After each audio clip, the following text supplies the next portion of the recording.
So versus of war और मेरे लिए है एक शायराना अंदाज जो कि बहुत ही खूबसूरत है और विवेक ओबरॉय है हमारे साथ जो इस बारे में बहुत सारी बातें करने वाले हैं। अच्छा ये बताइए आपका रोमांटिक अंदाज कैसा है? आप इस शो में तो काफ़ी रोमांटिक दिख रहे हैं शायरियों से। जी, घर में जो पर्सनल विवेक ओबरॉय किस तरह से है और क्या कभी ऐसा कॉम्प्लीमेंट मिलता है वाइफ से कि oh oh you are so romantic kind of? Ultimate romantic. मैं अपनी बीवी को स्पॉइल करता हूँ। मुझे पसंद है उसको छोटे-छोटे सरप्राइज़ेज़ देना। मुझे हुँ, लगता है रियल रोमांस जो है ना वो छोटी-छोटी चीज़ों में। रियल रोमांस है कि सुबह वो उठे उससे पहले उसकी कॉफ़ी बना के उसके पास ले जाना, बैठना, उसका हाथ पकड़ के अगर सर्दी का मौसम है तो एक बढ़िया-सा कंबल दोनों साथ में पहन के एक ही सोफ़े पे एक-दूसरे के बगल में कॉफ़ी पीते-पीते सुबह का सूरज देखें। ये सारी चीज़ें मुझे बहुत रोमांटिक लगती हैं। एक सिंपल बीच पे जाकर साथ में हाथ पकड़ कर चलना।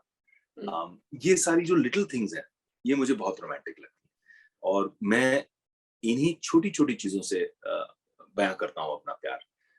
कभी-कभी मुझे पता है कि अगर वो उठकर ये ड्रॉ खोलने वाली है या किचन में ये कबर्ड खोलेगी, तो उस कबर्ड के अंदर एक छोटा-सा पोस्ट-इट का नोट लगा दूँगा विद अ स्मॉल वॉव! मुझे ये सारी चीज़ें पसंद हैं। कभी उसने चलते-चलते किसी स्ट्रीट में कुछ चीज़ देख ली हुँ, और एक्स्ट्रा टाइम स्पेंड कर दिया उसको देखने में, तो मुझे पता है कि शी लाइक्स दिस पसंद है। और वो खुद पे खर्चा करती नहीं है, शी डज़न्ट स्पेंड रियली। हुँ, तो मैं सडनली एक डब्बा उसके यहाँ आ जाएगा या यहाँ बैठा हूँ मैं और वो कहीं और है। तो I will send her by mail something कभी फूल पहुँच जाएँगे, ऐसे ही। बर्थडे पे, एनिवर्सरी पे फूल भेजना वो बहुत टिपिकल है। कॉमन है। सरप्राइज़ करना फॉर नो रीज़न तो उसका मज़ा कुछ और है। दैट्स रियली ग्रेट विवेक। ये बताइए ये लॉकडाउन सबके लिए कुछ ना कुछ स्ट्रगल रहा। आपके लिए कैसा रहा पूरा? अभी तो हम वापस से देख मतलब सैड पार्टीज़ के सब लोग लॉक हो चुके हैं पिछले 1 महीने में। So how was it for you specially? It was struggling कैसा था एज़ एन एक्टर? मेरे लिए शुरू-शुरू बहुत कंसर्न थी, एक तो मेरे बच्चे छोटे हैं हुँ, और मेरे पेरेंट्स एक सर्टेन एज के हैं, तो बच्चों के लिए और पेरेंट्स के लिए काफ़ी कंसर्न रही मेरी। जी, आई वाज़ वरीड लेकिन ऊपर वाले की कृपा से सबकी हेल्थ अच्छी रही और कुछ सीरियस ऐसा हुआ नहीं। मुझे 2-3 चीज़ें बहुत पॉज़िटिव लगी लॉकडाउन की। एक, मुझे इंसानियत की खूबियाँ देखने का मौका मिला क्योंकि मेरे फाउंडेशन के थ्रू हमने करीबन 7,500 जी, जो डेली वर्कर्स हैं, लेबरर्स हैं उनके लिए राशन, उनके लिए पैसे पहुँचाना, उनके लिए छोटी-छोटी चीज़ें जो उनकी लाइफ़ की ज़रूरतें हैं, दवाइयाँ पहुँचाना, ये हमने किया। जब हम ये कर रहे थे, शुरुआत हमने की फॉर 1000 पीपल जो हमने अपनी पूँजी से की।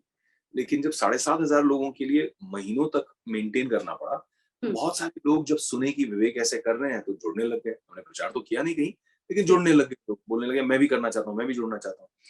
तो मैंने देखा कि जो लोग बहुत अमीर नहीं थे, बहुत मध्यम वर्गीय लोग थे, मिडल क्लास लोग, उन लोगों ने भी कंट्रीब्यूशन दिया और साइज़ेबल कंट्रीब्यूशन दिया। तो I saw the best of humanity इंसानियत की खूबियाँ देखने को मिला। नहीं तो हम न्यूज़ जब देखते हैं तो नेगेटिव न्यूज़ इतनी चलती है कि ऐसा लगता है कि इंसानियत का बेड़ा बढ़ गर्क हो गई है, चुका है। हाँ, बिल्कुल। तो ये मुझे बहुत पॉज़िटिव देखने को मिली। दूसरी चीज़ जो मुझे पर्सनली देखने को मिली कि डिस्कनेक्ट टू कनेक्ट। इतना कुछ डिस्कनेक्ट हो गया कि मैं खुद से कनेक्ट कर पाया। मैं अपने लिए समय बिता पाया। मैं समझने लगा या मैंने इवैल्यूएशन किया कि मेरी लाइफ़ कहाँ पहुँची है, मैं क्या रियली करना चाहता हूँ। अ, रियली मेरे गोल्स क्या हैं? बच्चों के साथ समय स्पेंड किया, बच्चों के साथ जो एक अ अ, क्लोज़नेस मैंने महसूस की, जी, वो मैंने बहुत सालों तक मतलब जब से वो पैदा हुए हैं तब से वो वाली क्लोज़नेस नहीं महसूस की। क्योंकि सुबह उठना, उनके लिए नाश्ता बनाना, किचन में खुद उतरना बहुत सारी चीज़ें साथ में वाइफ़ का हाथ बटाना, क्लीनिंग में, कुकिंग में, सडनली कोई साफ नहीं, कोई कुछ नहीं। तो आप कर रहे हैं जो कर रहे हैं, साथ में अकेले कर रहे हैं। तो वो एक कनेक्ट जो बना, वो एक क्लोज़नेस जो बनी, वो हुँ। बहुत प्यारी थी। और टैलेंट भी बहुत उभर के आया ना इस दौरान हाँ, सबके। अरे बाप रे बाप रे बाप! उफ़! लोगों ने जो एंटरटेन किया, जितना टैलेंट बैठे-बैठे जो चीज़ें की लॉकडाउन में, कमाल। कमाल की थी। सीरियसली मैंने भी ये चीज़ नोटिस किया कि लोगों को अपना मंज़िल पता होता है। फॉर एग्ज़ाम्पल कि जो आपने बोला कि लोगों ने हेल्प की, उनको पता था कि हमें हेल्प करना है, बट वो रास्ता नहीं मिल रहा था कि कैसे हेल्प करना है और वो रास्ता आपने दिखाया उन्हें। और इस तरह से लोग आपसे जुड़ते गए जब पता चला ये बहुत सही कहा आपने चेतना, क्योंकि जब मैंने सुनामी के दौरान 3 गाँवों का पुनर्निर्माण किया, जी, तब से लेके अब तक मैंने एक ही चीज सीखी कि सबके दिल में अच्छाई है, सब करना चाहते हैं, सिर्फ कंफ्यूज हो जाते हैं, बोलते हैं यार सिंपल करो, इसको कैसे करें और ऑनेस्ट कैसे, जी, क्योंकि हम दे रहे हैं पैसे, कहीं ऐसा ना हो इसका गलत इस्तेमाल हो, दुरुपयोग बिल्कुल, हो। बिल्कुल, तो वो अगर आप उनको दिखा दें कि क्लीन क्लियर है और स्पॉटलेस है और जेन्युइन काम हो रहा है, तो लोग दिल खोल कर देते हैं, जुड़ते हैं। हमने एक 13 साल पहले एक प्रोजेक्ट शुरू किया था देवी के नाम से, हाँ, development and empowerment of Vrindavan girls initiative, DEVI।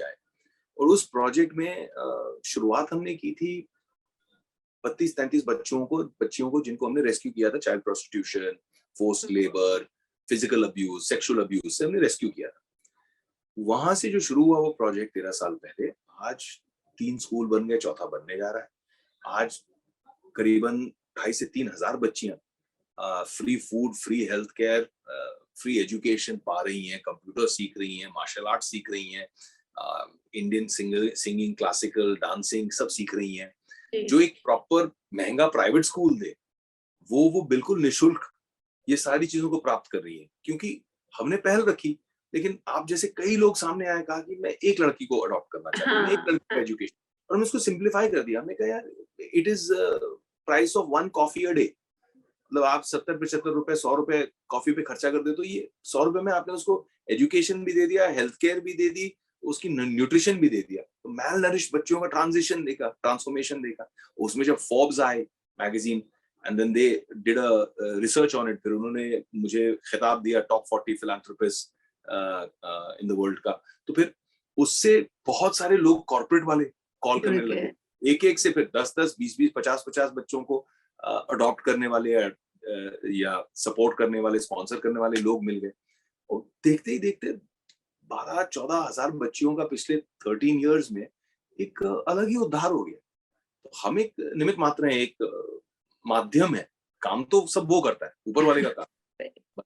आप वॉलंटियर होते हो बस कि हाँ ठीक है भाई, मैंने हाथ उठाया, मैं संभाल लूंगा ये, बाकी आप देख लेना। आपको ऊपर वाले ने रास्ता दिखाया, आपने कईयों को दिखाया। ये एक माध्यम बन गया। चलिए, आने वाले प्रोजेक्ट्स के बारे में कुछ बताइए विवेक, क्या-क्या हैं पाइपलाइन में जो बहुत जल्द हम देखने वाले हैं?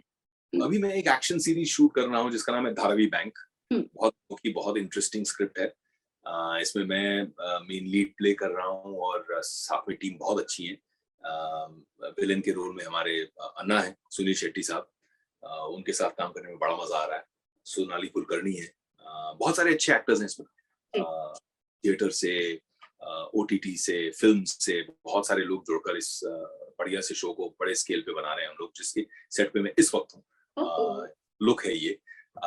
और उसके अलावा मैंने अपने साउथ के फैंस के लिए एक और फिल्म लूसीफर की बात की है जिसका नाम है कड़वा। हुँ, वो उसकी शूटिंग अब फरवरी तक खत्म हो जाएगी, वो भी बहुत जल्दी तैयार हो जाएगी फॉर रिलीज। उसके अलावा फिर मैं अप्रैल से एक फिल्म शूट कर रहा हूँ लंदन में, और फिर अगस्त में वहां से आके एक हिंदी फिल्म यहाँ पे शूट कर रहा हूँ मुंबई में। तो काफी फिल्में प्रोड्यूस भी कर रहा हूँ, एक्टिंग भी कर रहा हूँ, ओटीटी भी कर रहा हूँ। बहुत मजा आ रहा और अब तो है, बिजी शॉर्ट हो फ़िल्म में भी आप आ गए। बिल्कुल। चलिए, थैंक यू सो मच। मुझे जो टाइम दिया गया था मैंने थोड़ा एक्स्ट्रा ले लिया है बिकॉज़ इतनी इंटरेस्टिंग बातें थी और आई लेकिन टेल यू आपसे कि अभी बात करने में हमेशा मजा आता है।